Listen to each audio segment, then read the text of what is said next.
got two of the young Indigenous Australians who are at the cutting edge of what Andrew's talking about Generation One. Come this side, Brent.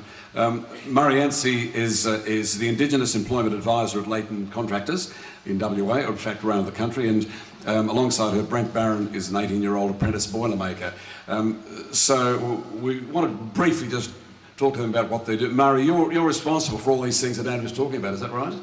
Yes. She accepts. Now you recruit across Australia? So, you recruit? In the West, so based in Perth, look after the Western region with Steve and for the Leighton crew over there. And how many recruits do you have at the moment? So my role looks after the Indigenous Employment Training Program, so everything from our Aboriginal school-based traineeship program through to our trainees, apprentices, our cadets and internship program. So at the moment we've got roughly over 45 involved in all those programs, and they're actually staying with us, longer than the 12 months.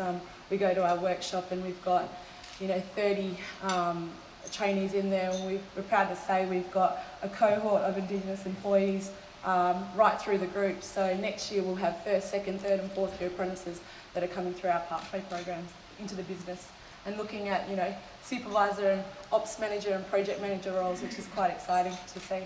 You love this, don't you? Love it. I talked to Ray last night, it was quite clear. Now Brent, I mentioned 18 and a boilermaker. Yeah. What was the background? You left school at what age? 16 for employment. Right. And you decided to get a job, did you? yeah. And you're a boy from Perth? Yeah. Okay. No. And how did you get involved in this? Just through school, I got asked to do a traineeship. Did that. Eventually finished it off and ended up getting a job with Leighton. Has it turned your life around? Yeah, definitely. I'd rather be working than be one of the in the hood kind of thing. So, yeah. And why a boilermaker, mate?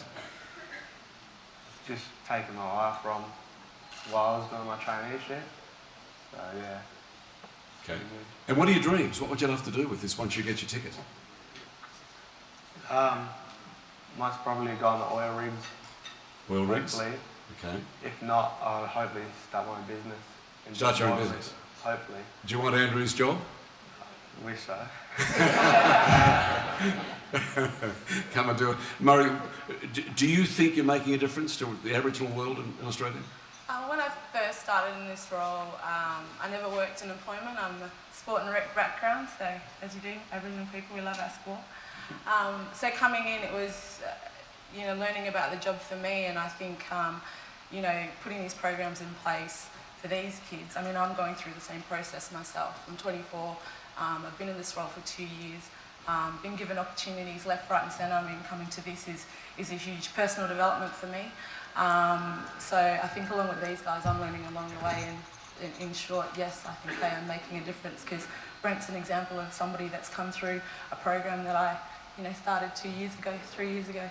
So yeah, I'm very proud of what I've done so far. Dream for a moment, the very thing that Andrew was talking about, and Tony Abbott and the Minister.